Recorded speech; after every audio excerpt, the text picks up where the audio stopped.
Welcome to Music is Bad and You Should Feel Bad. We're back, and here's the deal. If you don't know, this will be going out both on our RSS feed, but also on the YouTube channel.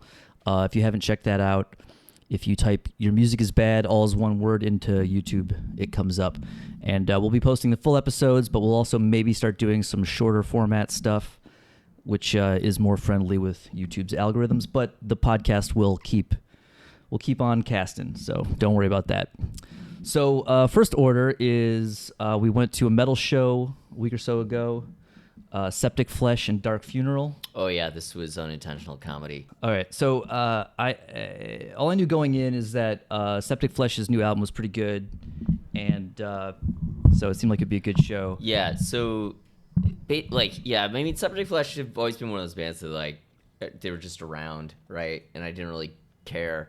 And then the one that came out, they put out last year, Codex Omega, everyone was like, oh, this album's so awesome. So I listened to it, and it was really good. It was basically I know people super hate Dimmu Borgir, but imagine if Dimmu Borgir were good, right? It's like that sort of black metal style with, the mix of the harsh and the clean vocals, and then with the orchestral elements. The thing that's different is that the orchestral elements were clearly written by someone who knew something. I don't have no idea who wrote them. I right? thought somebody was Eric was saying something at the show about one of the guys is does some composition or something. Someone has band. A degree or has scored films or something. Right? It sounds very film scory, but there's actual themes and counterpoint and stuff. It's not just I used the string patch on my keyboard. It was really well done. So I was like, oh, maybe we gotta go to this show. Feel the orchestra. Feel the choir. And here comes the great presenter.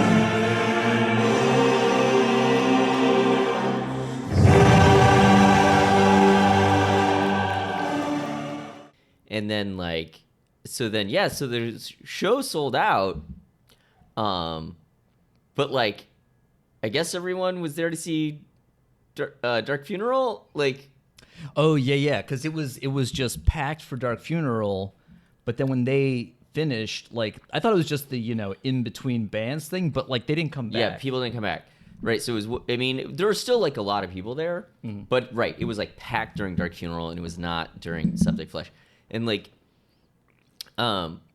Dark Funeral were terrible. It was exactly what you would expect if you've ever heard Dark Funeral on the album, which is that it's totally straight ahead and and they had all this dumb,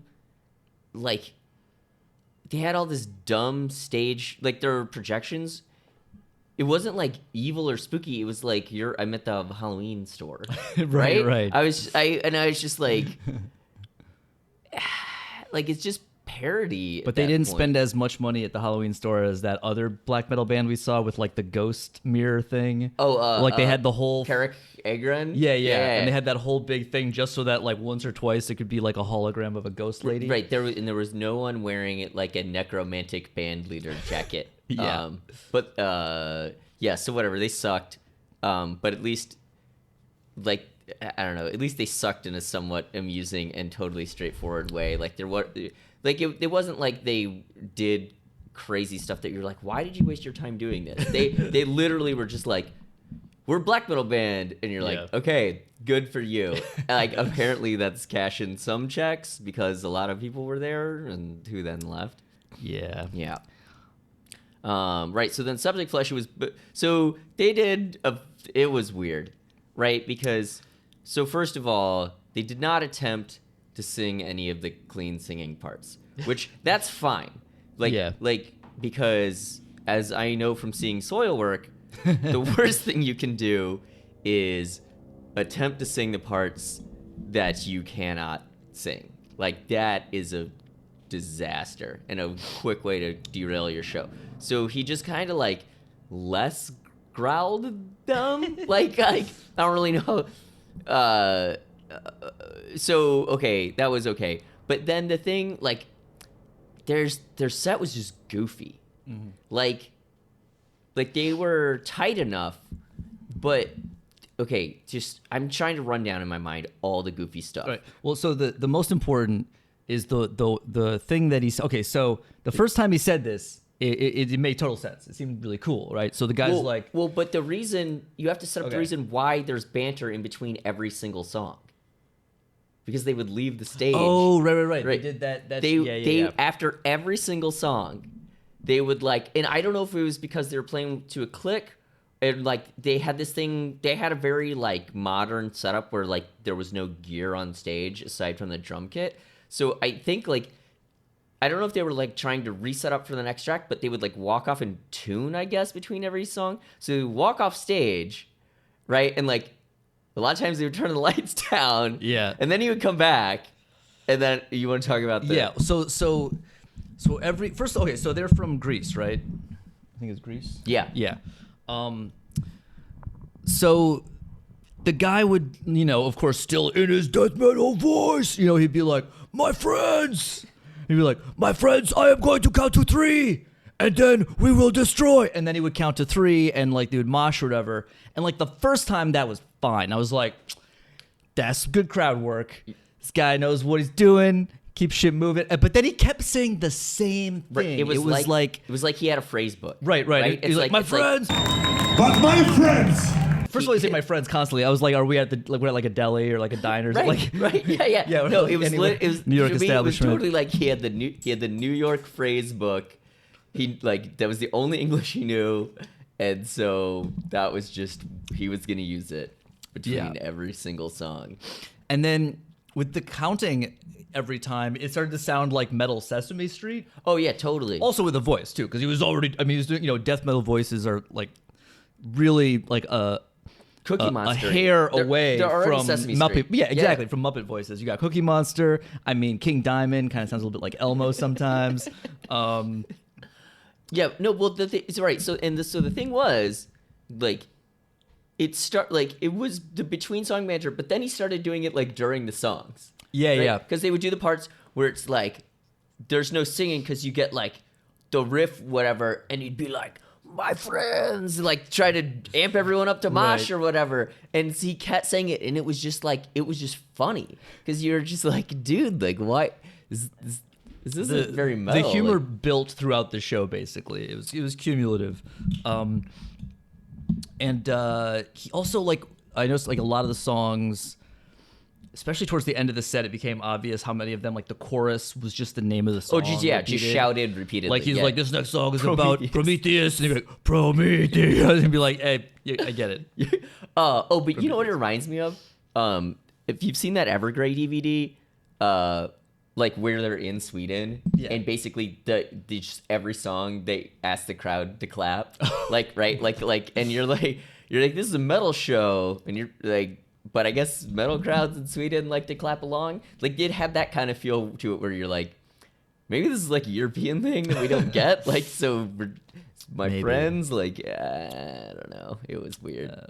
But like, whatever. It was a fun show.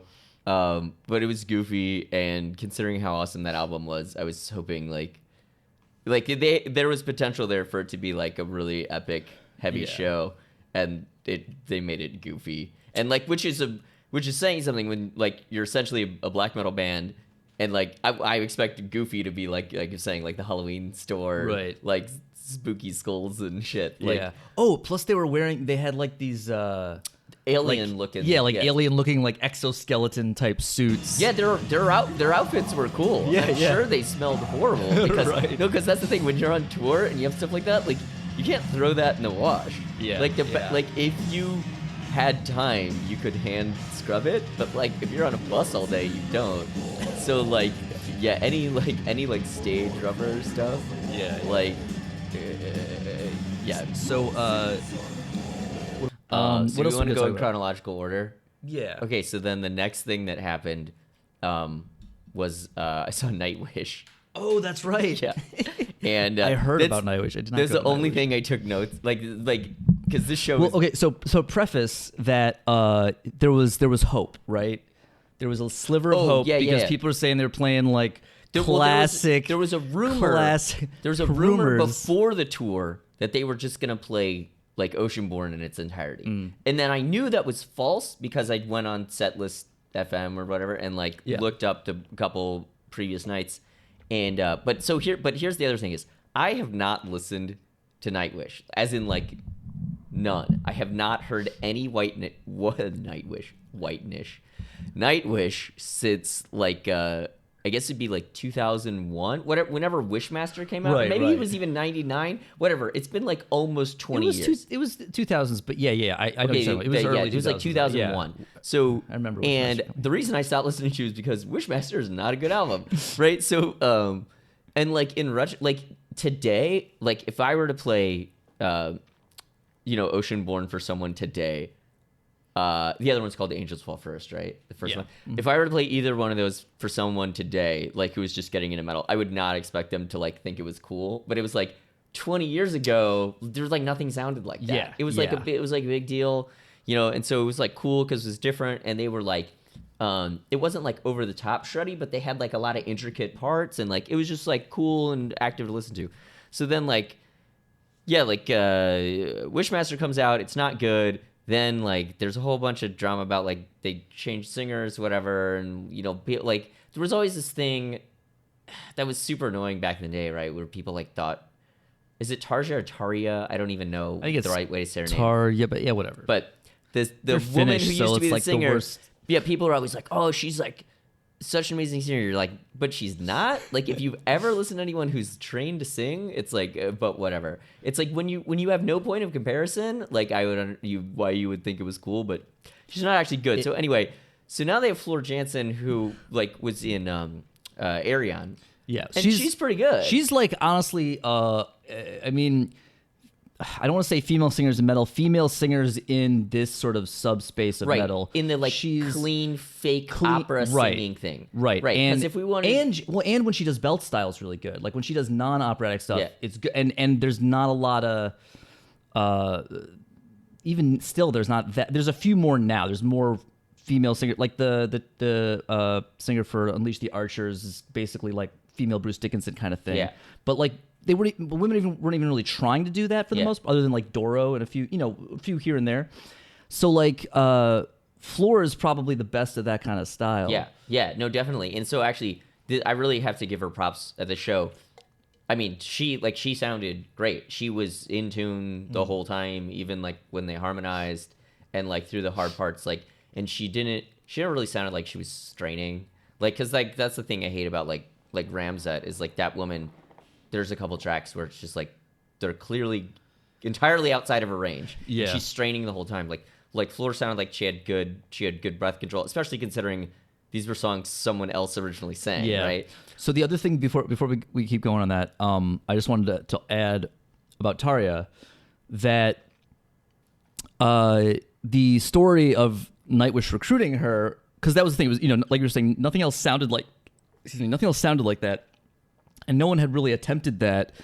Like even male singers, they weren't really opera singers, right? Yeah. They were operatic. Yeah. And so basically, this band decided, and I guess they were kind of a little folk metal, a little bit. Oh no, because they were Finnish, and there's a lot of folk. I mean, but it now is. It's not. It doesn't even sound like folk anymore. Now it just sounds like fairy tale. Like it does. Right. You know what I mean? It was like it seemed a little more rooted in something, but.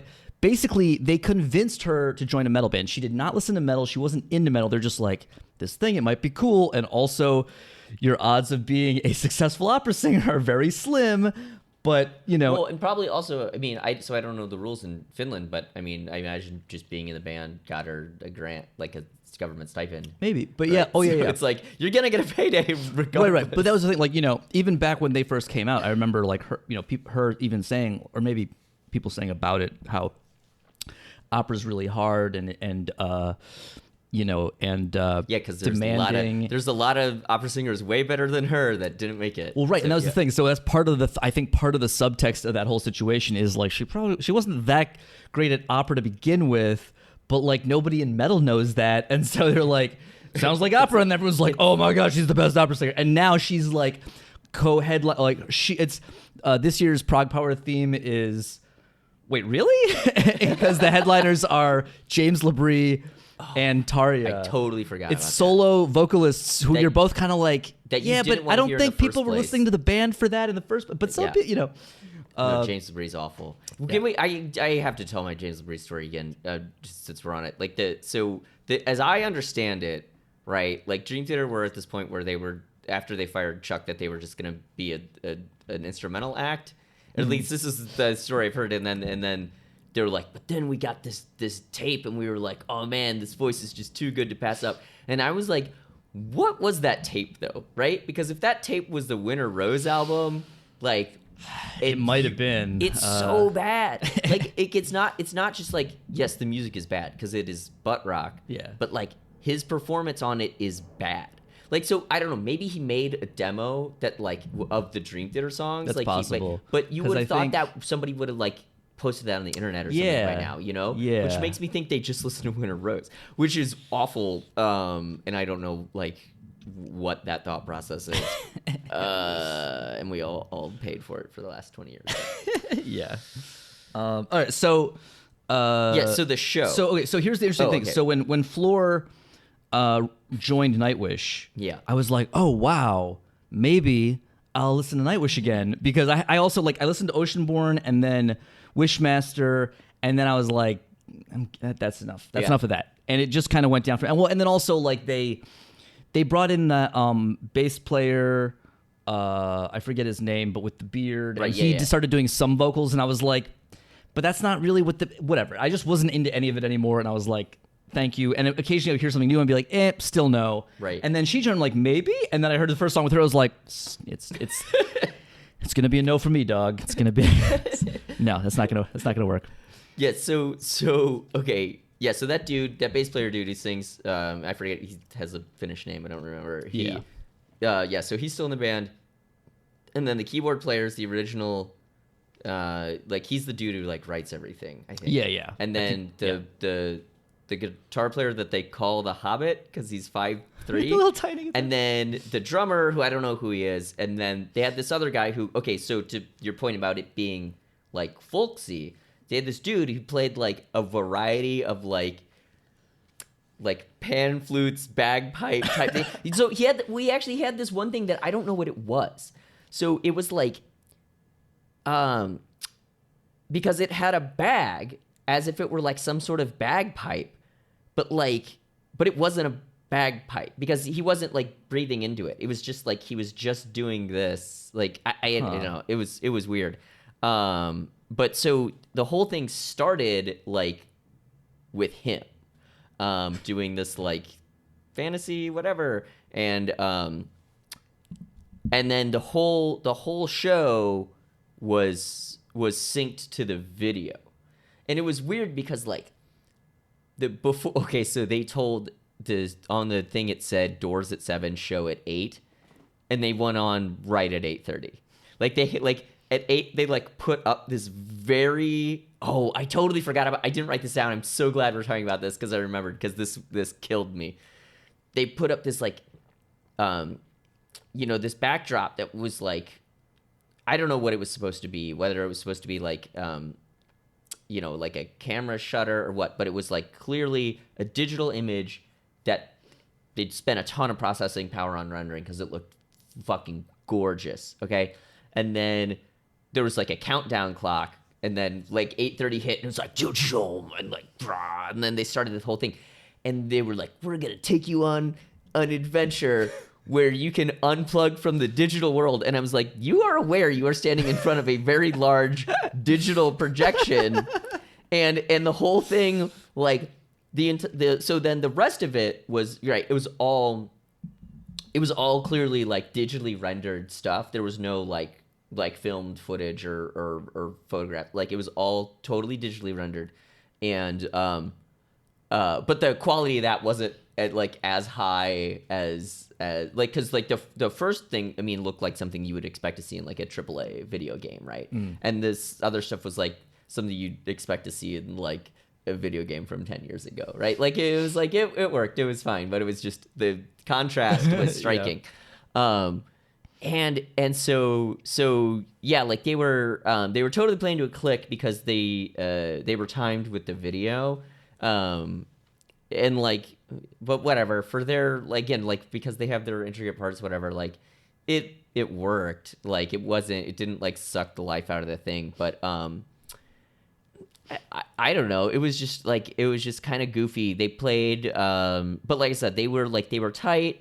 Floor was good in terms of, like, you know, her pitch, and she was never straining, and everybody was together, and they played a couple songs I recognized. So like it did, like for instance, when they played Sacramento Wilderness, I'm like, I know this song. And so like actually what ended up happening is we didn't stay for the whole set because you're like, oh, like, we're hungry, do you want to get food? I'm like, they played Sacramento Wilderness. Like, it's not gonna get any better. Like, I know that song. That's like the Nightwish song that I know that the stuff happens. So like, I feel like I took some notes on it. Let me see what else I put, because oh, okay, yeah. So just to give you an overall sense of the video, like, so not only was it like, you know, looks like a video game from 10 years ago, it, because of their again, like, you think Sacramento Wilderness, and you think like, if you think about like a lot of their cover art and stuff, and sort of the imagery, in my mind it was like peak like Wolf shirt. Oh, you know, like, you know, people, I don't know if people know that shirt I'm talking about. There's like this hilarious like hipster shirt that's like, it's like a wolf and like the moon and like, and I'm thinking this, and then there's literally a part where they have wolves, and I was like, and they had other weird stuff, like they had, so in Gethsemane, so like I know this song, but Nightwish is not one of those bands where I was like, man, I gotta read the lyrics because like I really want to know what they're singing about. Yeah. Like, so, okay, their intelligibility was low. So they're like the chorus is about like Jesus's grave. Like, did you know? Gethsemane was the garden, right? Yeah, but like a lot of bands, especially metal bands, will use things that sound, you know, like religious, whatever, and then it's about something else, right? Yeah. And there's this whole thing, and they in this part, the reason I knew is because they actually projected the lyrics, but not all of them. So it was like, imagine like a hillside, right, where like the tomb might be, like, if you ever, so I went to Catholic school, and so we would have religion class, and you have these hilarious religion books which are like no one who seriously makes textbooks makes like textbooks for a religion class, right? Because that's like antithetical. So they're all in the same style. They're like, if you ever think about like illustrated books from the 70s, that's what they look like, because that's when they were all made, and they've none of them been updated.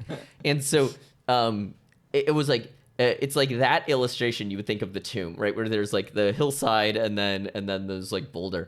And it's like that, but then but it's supposed to be kind of like in a forest, and so you don't see all the words. So I don't know what and I actually made a note. I was like, oh, I should go read the words later to see exactly how goofy this is. But I didn't, and I was just like, I didn't know this is like about Jesus' grave. It was like not what I'm expecting from a Finnish folk metal band, because it's like not really in line with anything about their gimmick. But whatever, it was fine. It was the appropriate amount of Nightwish. Well, they have a song on, I don't know if it's the last album, but I think the first one with Floor, that I think was about like Darwin. So thematically, you know, they're just all over. All over the place. It's like whatever. They'll sing the song about Zeus or something next. Exactly.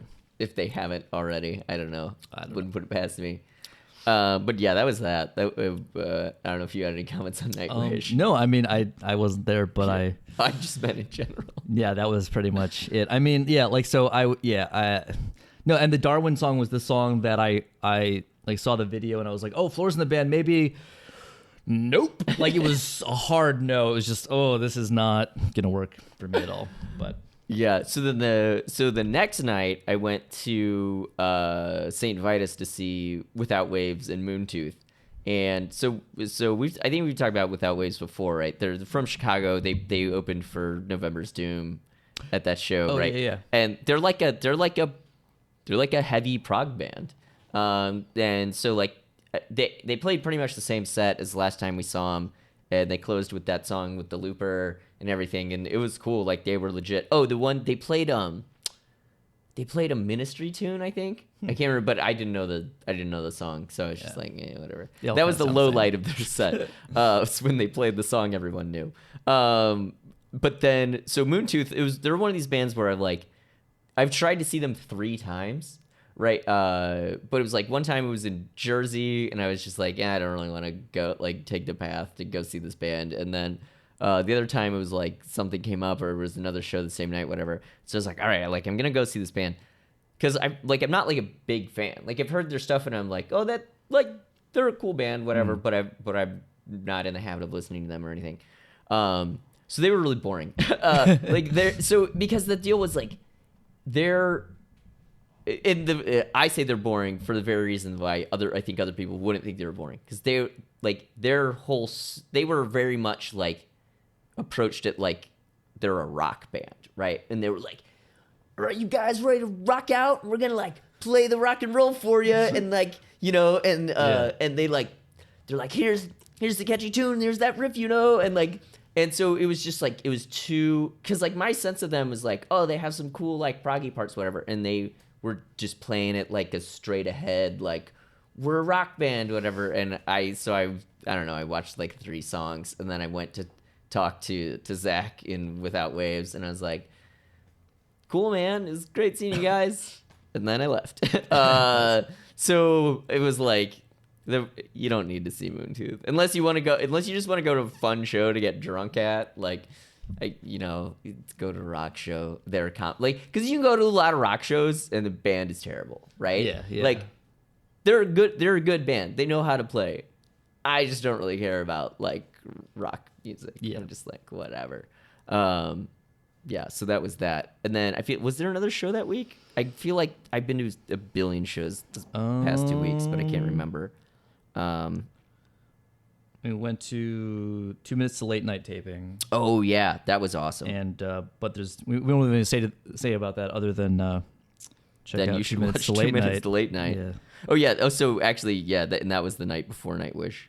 So then, okay, I just have to plug myself. So then this is the reason I thought I was really busy, is because I was. So the next night, I flew to Dallas because the Dallas Neoclassical Ballet played one of my pieces, and that was really cool. And I have some footage of it, so if you follow me on Instagram, Swankskillionaire, I'll be posting it on there. But it was the thing that was noteworthy for me was this was the first time I've ever just shown up to a performance of my own music, because it's always my stuff's so weird, it's all I have to babysit it and do everything. Yeah. And this was literally I didn't find out about it until a week and a half before they were doing it, and then I just showed up. I didn't know, I knew one person involved with the thing, and I just showed up and they played it and it was awesome, and I was like, all right, that was I guess this is what it feels like if you're important, right? It's because if you're important, people do stuff for you, but I'm nobody, so I normally have to do everything. So that was really cool. Yeah, and then did anything happen this week? Oh, we Ivan's band. Yeah. So what was that, Friday? Yep. Today's Sunday. Friday, we went back to St. Vitus, because everything happens at St. Vitus, including the 2 Minutes to Late Night tapings. So it's I've been there I've been at St. Vitus a lot. Yeah. So Bellis, our buddy Ivan, plays synth in that band, and they're a weird band because it's basically if you took a stoner doom band, right, and you so it's that tone, and you're okay, we're gonna play straight ahead black metal, but then we're going to have crazy wall of sound keyboards on top of it. So I'd seen them at Bar Matchless a few months ago, and that show was awesome because at that time I didn't even know, I didn't know who they were. I didn't know who any of the other bands were.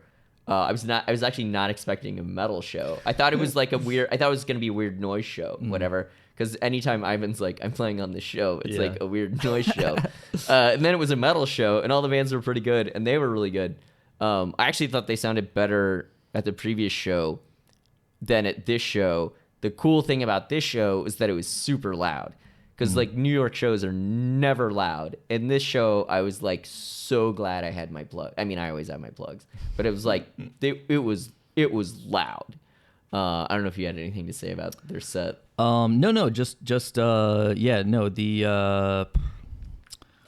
I dug Ivan's synth tones and his synth parts were cool easily the coolest part. Filter stuff he was doing, yeah, it was cool, and yeah, they had some cool songs.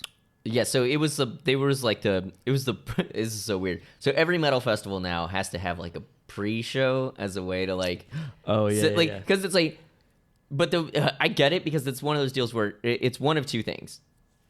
Either you're traveling to go somewhere to a metal fest, and so you're like, man, I don't want to travel for like 1 day or whatever. And now it doesn't matter if your fest is 1, 2, 3, or 4 days. People will put a pre-show, whatever. So it's like, he gives you the option, like, all right, you're going to take a week off work, whatever. You can go to more stuff. But I also feel like that's also the component of like, if the festival happens in a city that you happen to reside in, it's just another show you can go to. Yeah.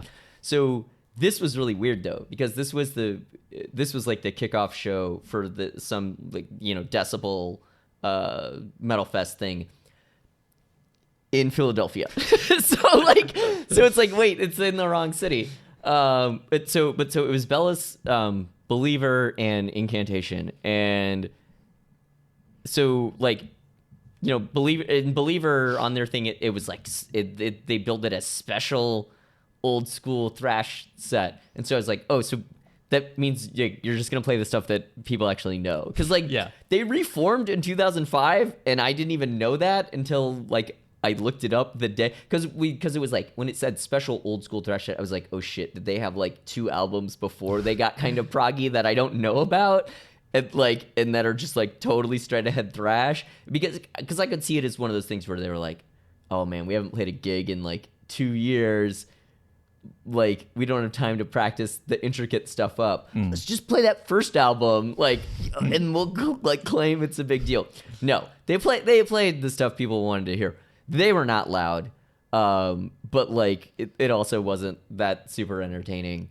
We left like halfway through their set. Yep.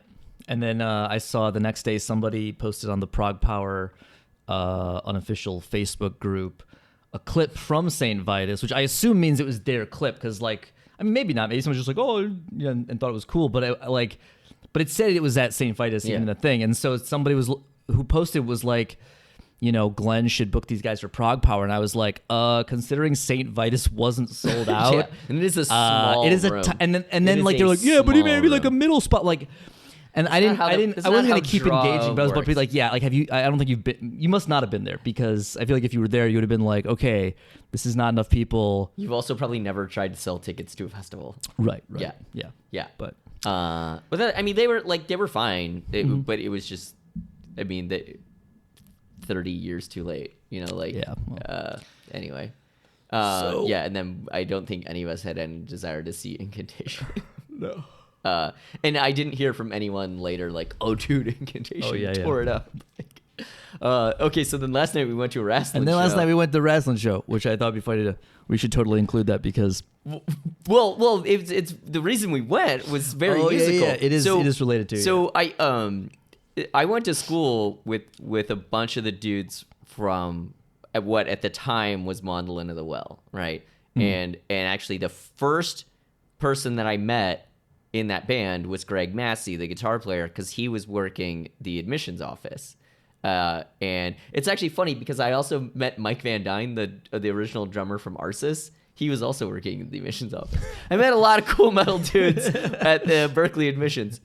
Actually, you know what? Greg might not have been working at admissions. He might have been working at financial aid. But it was like something involved with like me being enrolled in class. Yeah. Okay, so Mandolin of the Well then became KO. And then everyone quit.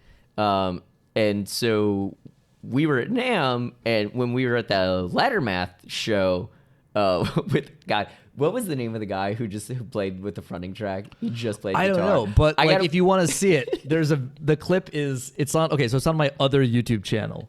So there's the Your Music Is Bad YouTube channel, and then there's the One True Matt, which is mostly just guitar shit. And and this is guitar shit. This is guitar shit. And so like sure. there's a really cool couple clips of ladder math on the second NAMM vlog, or maybe it's the first one. One of the NAMM ones, because I posted the wrong one and then like tagged ladder math and like individually each member ladder math, and they were like, bro, where's ladder math? And I'm like, oops, it's in the other one that I already posted and didn't tag you guys. So I like went and like tagged him in that one.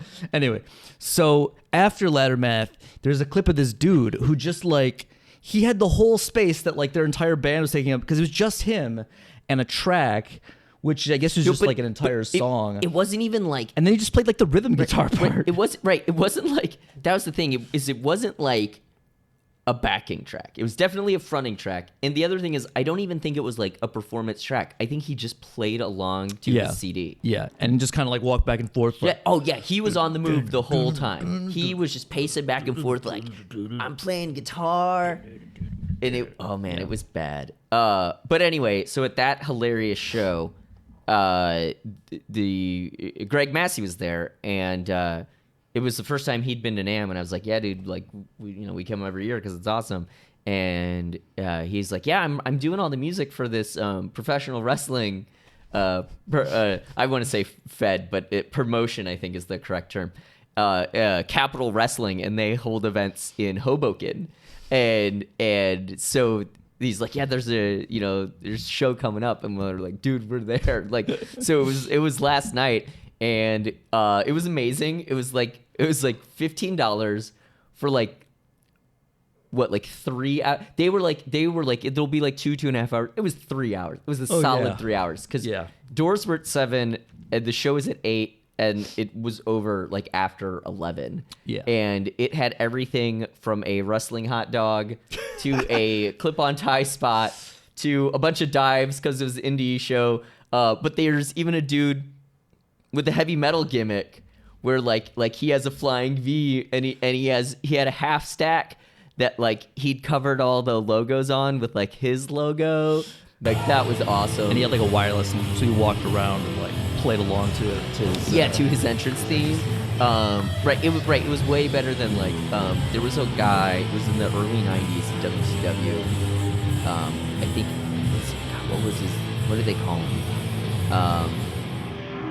I think he was just called the Headbanger, but he just kind of had like Ultimate Warrior type fit, and he was just kind of amped up, and it was like he didn't actually like play or nothing. Like, this dude was like, I'm playing the riff, I'm playing the high part. Like, it was props to this guy, because it was very entertaining. But yeah, that show was hilarious. I'm trying to think if there's like like you mentioned, the first match was tag team. And one of the tag teams was a hot dog, a wrestling and hot the dog. other one was CPA, who just he just had like a white dress shirt, and like he was wrestling in dress shoes. Dress shoes, and like, but then the clip-on tie, which became like a there was a spot with the clip-on tie where the other team was this guy, like, it was pretty huge dude. The crowd was kind of annoying because it was full of smarks who were trying to get themselves over. For those of you who don't know anything about Rasslin, what that is they say a bunch of shit. It's basically like people in the crowd are trying to be like the star of the show. Basically, it's when you say trying to put yourself over. And a smark is someone who definitely spends money on wrestling, but also definitely knows that it's not real. Which back in the day, like used to be kind of a thing.